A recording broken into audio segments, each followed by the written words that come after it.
आप सभी का हमारे YouTube चैनल Study.20 में स्वागत है। आशा करती हूँ कि आप सभी स्वस्थ होंगे। आज हम DLED की प्रोफाइल डायरी को बनाना सीखेंगे। आशा करती हूँ कि आपको ये वीडियो पसंद आएगा। आप मेरे वीडियो को लाइक और चैनल को सब्सक्राइब ज़रूर करें। तो आइए शुरू करते हैं।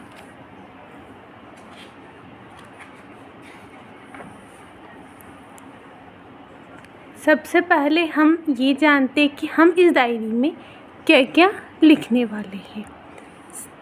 तो हम विद्यालय के बारे में संपूर्ण परिचय लिखेंगे कि उसमें कितने छात्र पढ़ते हैं, किस कैटेगरी के छात्र पढ़ते हैं, एससी के कितने हैं, एसटी के कितने हैं। उसके बाद हम विद्यार्थियों की पृष्ठभूमि के बारे में चर्चा करेंगे कि वह किस वर्ग से आते हैं, कृषि से, व्यापारी से या नौकरी पेशे वाले वर्ग से। तीसरा है हम इस अवधि में किए गए विद्यार्थियों द्वारा अभिलेख का विवरण करेंगे। चौथा विद्यार्थियों की अधिगम का समूह, छात्र संख्या, कुशल वर्ग, सामान्य वर्ग और कमज़ोर वर्ग के बारे में चर्चा करेंगे। और पांचवा पॉइंट में हम चर्चा करेंगे अपने शिक्षण विषय के छात्रों की अवधारणा की समझ। और छठा है वे छात्र जिन पर विशेष ध्यान देने की आवश्यकता है। सातवां है विद्यालय में उपलब्ध जल व्यवस्था पर विचार। आठवां है खेलकूद की व्यवस्था। नौवां है कंप्यूटर इंटरनेट की व्यवस्था, शौचालय की व्यवस्था, सभागार की व्यवस्था, समय समय पर पत्रवाचक पुस्तकालय की व्यवस्था। इन सभी बिंदुओं के बारे में हम चर्चा करेंगे। तो हम सबसे पहले चर्चा करने वाले हैं विद्यार्थियों की संख्या। मेरे विद्यालय में कुल 145 छात्र हैं। उसमें से एससी के 6 हैं और छात्राएं एससी की 1 है। ऐसे मिला के कुल मेरे 7 छात्र छात्राएं एससी के आते हैं और एसटी के छात्र 1 के और छात्राएं भी 1 के, कुल मिलाकर 2। ओबीसी के छात्र 54 हैं और छात्राएं 82 हैं, कुल मिला के 136। मेरे विद्यालय में 136 ओबीसी के छात्रों की संख्या ज़्यादा है। दूसरा है विद्यार्थियों की पृष्ठभूमि। विद्यालय में विद्यार्थियों पृष्ठभूमि अधिकांशतः समान है। विद्यालय में ज़्यादातर विद्यार्थी अशिक्षित, कृषक वर्ग, सामान्य वर्ग, नौकरी पेशा आदि वर्गों से भी विद्यार्थी विद्यालय में पढ़ने आते हैं।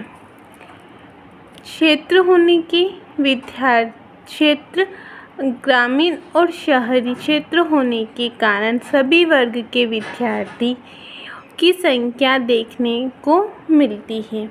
कुल संख्या 145 है। कृषक वर्ग के 72 है, निर्धन वर्ग के 25 है, धनिक के 24 है और सामान्य के भी 24 है। ये विद्यालय में पढ़ने वाले विद्यार्थियों की संख्या का विवरण है। उसके बाद हमारा अगला जो बिंदु है वो है विद्यार्थियों के अभिलेखों का विवरण।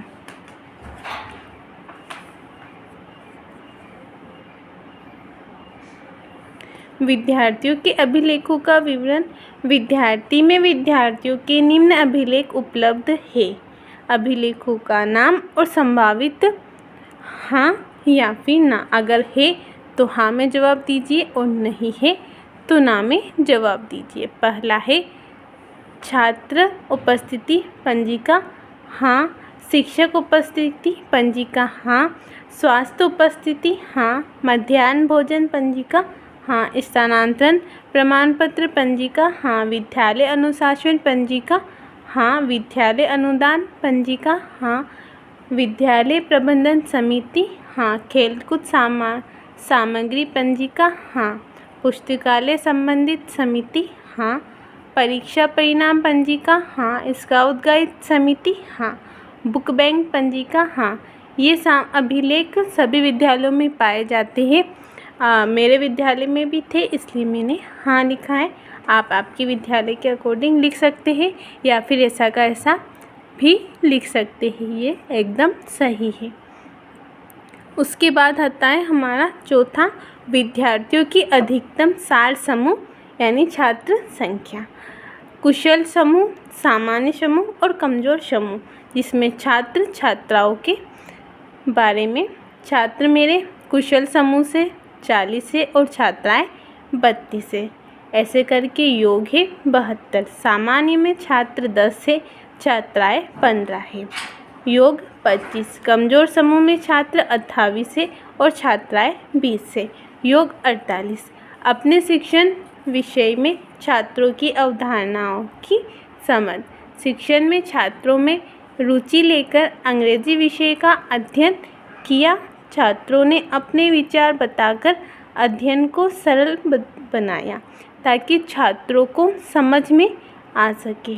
कक्षा में विद्यार्थियों ने सभी में अपने विचारानुसार समझा, जिससे मुझे लगा कि मैंने अध्ययन आसानी पूर्वक करवाया एवं विद्यार्थियों की समस्याओं को हल किया तथा छात्र अपने शिक्षण विषय को अभी रुचि पूर्ण पढ़कर आत्मसात कर लेते हैं।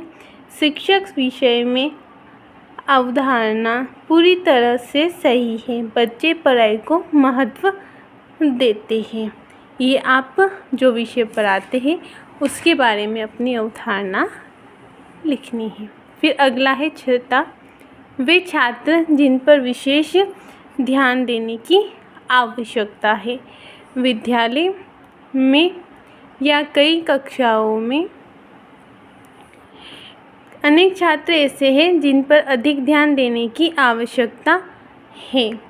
जो मानसिक रूप से कमज़ोर, उनको अध्यापकों द्वारा विद्यालय समय के अतिरिक्त समय देना चाहिए। आपके विद्यालय में भी ऐसे छात्र होते हैं जो पढ़ाई में कमज़ोर होते हैं और उन्हें हमें समय देने की आवश्यकता होती है, यानी अतिरिक्त कक्षा लगाने की आवश्यकता होती है। ऐसे पहली कक्षा में शिवानी, गायत्री, नंदिनी, दूसरी कक्षा में पप्पूलाल, लक्ष्मी, तीसरी कक्षा में बिट्टू, लखन, निशा, सूरज, चौथी कक्षा में संदीप, पाँचवीं में अर्चना, छठी में राधा और विकास। सातवां जो हमारा पॉइंट है वो है विद्यालय में उपलब्ध जल व्यवस्था पर विचार। विद्यालय में जल व्यवस्था एकदम अच्छी थी और व्यवस्थित थी। पीने के पानी के लिए स्वच्छ ताज़ा पानी भरा था। 2 पानी की 500 ml की टंकियाँ ला रखी थी, जिसमें ट्यूबवेल द्वारा रोज़ाना ताज़ा पानी भरा जाता था तथा उनकी नियमित साफ सफाई भी की जाती थी एवं सप्ताह में 1 या 2 बार दवा का छिड़काव किया जाता था ताकि टंकी में कीड़े ना पड़े और पानी व्यर्थ ना बहे। इसके लिए टंकियों के आसपास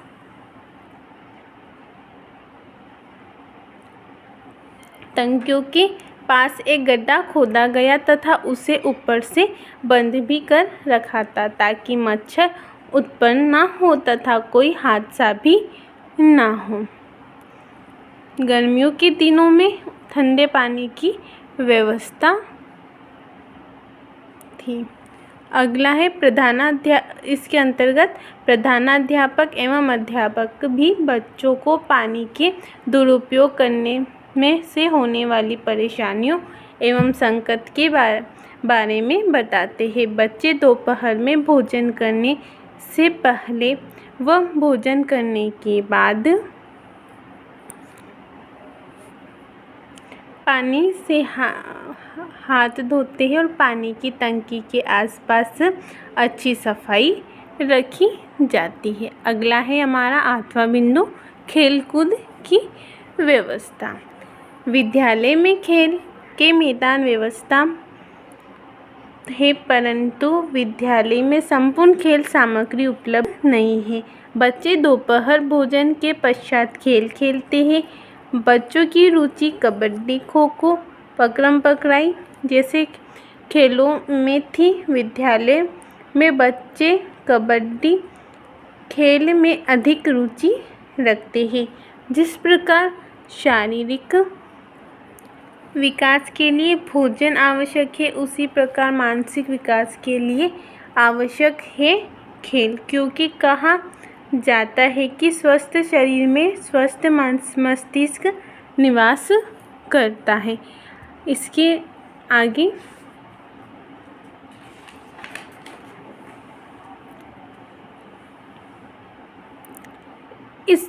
इस विद्यालय में सभी खेलों के अवसर तो नहीं मिलते, परंतु कुछ खेल रुचि के साथ खेले जाते हैं।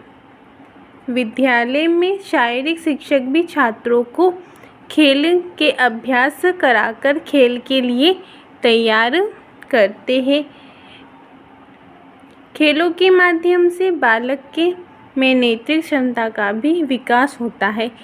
इसमें हमने खेल की से होने वाले फायदे के बारे में लिखा है और कौन से विद्यालय में खेल खिलाए जाते हैं उसके बारे में लिखा है। आगे हम लिखेंगे विद्यालय में शौचालय व्यवस्था। विद्यालय में शौचालय व्यवस्था अच्छी थी एवं छात्र छात्राओं के लिए अलग अलग शौचालय की उचित व्यवस्था है। उनकी साफ सफाई भी अच्छी है। शौचालय को साफ सुथरा रखने की आवश्यकता भी है, अन्यथा गंदगी से वायरस फैल सकता है। विद्यालय में नवीन शौचालय जिला परिषद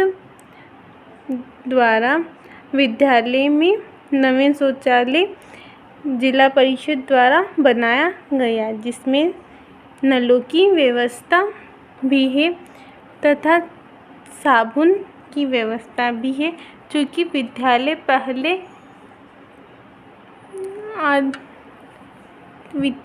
पहले से ही एक आदर्श विद्यालय की श्रेणी में था।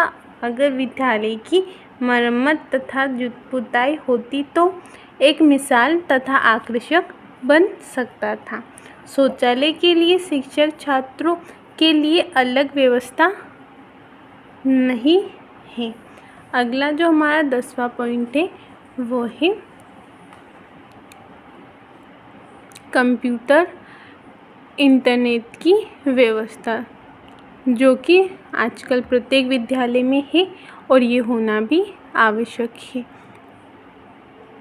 विद्यालय में कंप्यूटर व इंटरनेट की व्यवस्था कम है। हालांकि विद्यालय में इंटरनेट उपलब्ध हो जाता है, परंतु उसका उपयोग करने के लिए कंप्यूटरों की सुव्यवस्था नहीं है।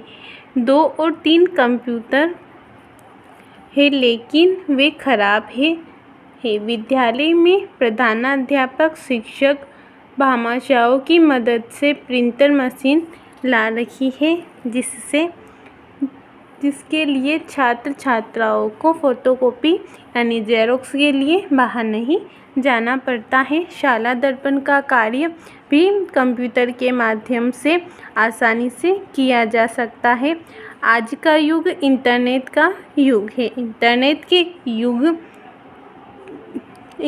के बिना इंसान अधूरा है। इंसान को अपने दैनिक जीवन में बहुत से कार्यों के लिए इंटरनेट की आवश्यकता होती है, अतः विद्यालय में इंटरनेट की बहुत आवश्यकता है। इंटरनेट की व्यवस्था नहीं होने पर बोर्ड द्वारा भेजी गई सूचनाएं विद्यालय को प्राप्त नहीं हो पाती है, जिसे प्राप्त करने के लिए बाहर के इंटरनेट सेवाओं पर जाना पड़ सकता था। अतः प्रत्येक विद्यालय में कंप्यूटर होने चाहिए। इसके साथ ही एक कंप्यूटर शिक्षक भी होना चाहिए, जो बच्चों को कंप्यूटर की सामान्य जानकारी दे सके।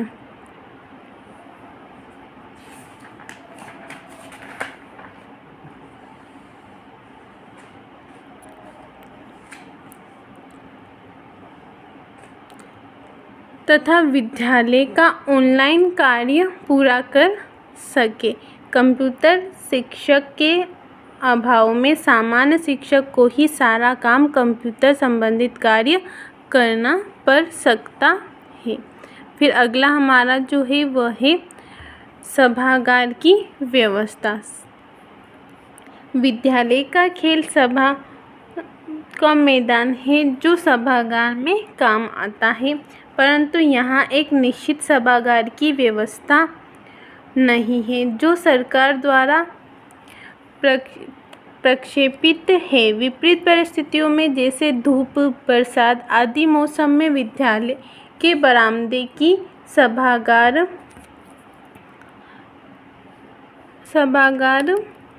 के रूप में उपयोग किया जाता है, जहां बच्चों की प्रार्थना करवाई जाती है। प्रधानाध्यापक महोदय व शिक्षकों के लिए विद्यालय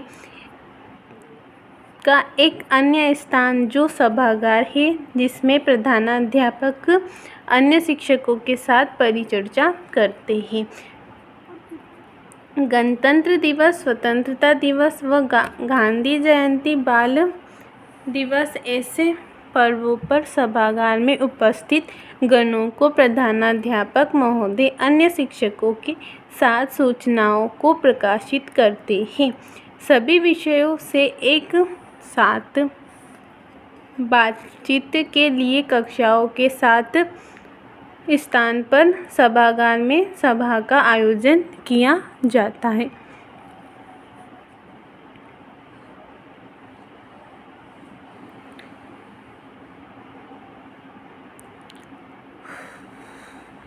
उसके बाद सभा में विद्यार्थियों से संबंधित बातों पर चर्चा की जाती है। उन्हें अच्छा शिक्षण कैसे कराया जा सके। प्रधानाध्यापक प्रत्येक कक्षा की पाठ्य पुस्तकों से संबंधित जानकारी, बच्चों को टेस्टों की शेड्यूल आदि अध्यापकों व बच्चों को सभागार में देते हैं। विद्यार्थियों की बोर्ड कक्षाओं की अलग से एक्स्ट्रा क्लास किस प्रकार से तथा प्रत्येक कोर्स किस समय पर पूरा करना है तथा यह जानकारी सभागार में ही प्राप्त कराते हैं। विद्यार्थी को उनका शैक्षिक स्तर के मूल्यांकन का परिणाम भी यहीं बताया जाता है तथा सभागार में छात्र को खड़ा करके पत्र पत्रिकाओं की मुख्य खबरों का वाचन करवाया जाता है ताकि सभी बच्चों को राज्य व देश की योजना का रोजाना जानकारी मिल सके। 12वां है समय समय पर पत्र वाचन। विद्यालय में समय समय पर पत्र वाचन होता है। विद्यालय में प्रार्थना सभा के दौरान अखबार पढ़ा जाता है।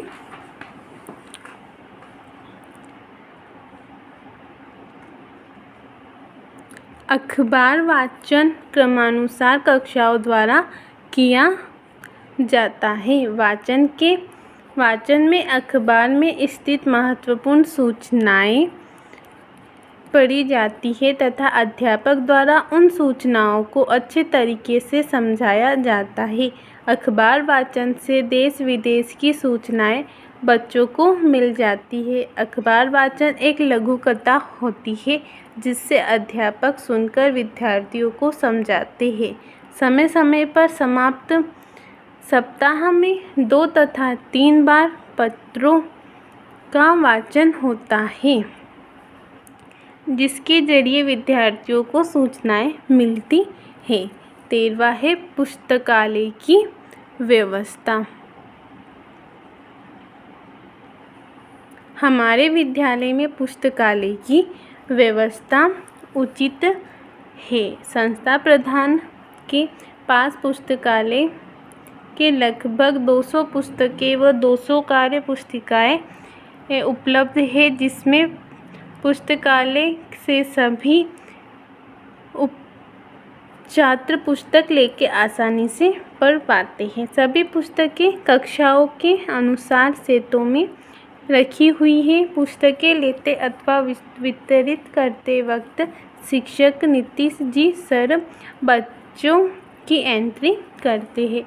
पुस्तकालय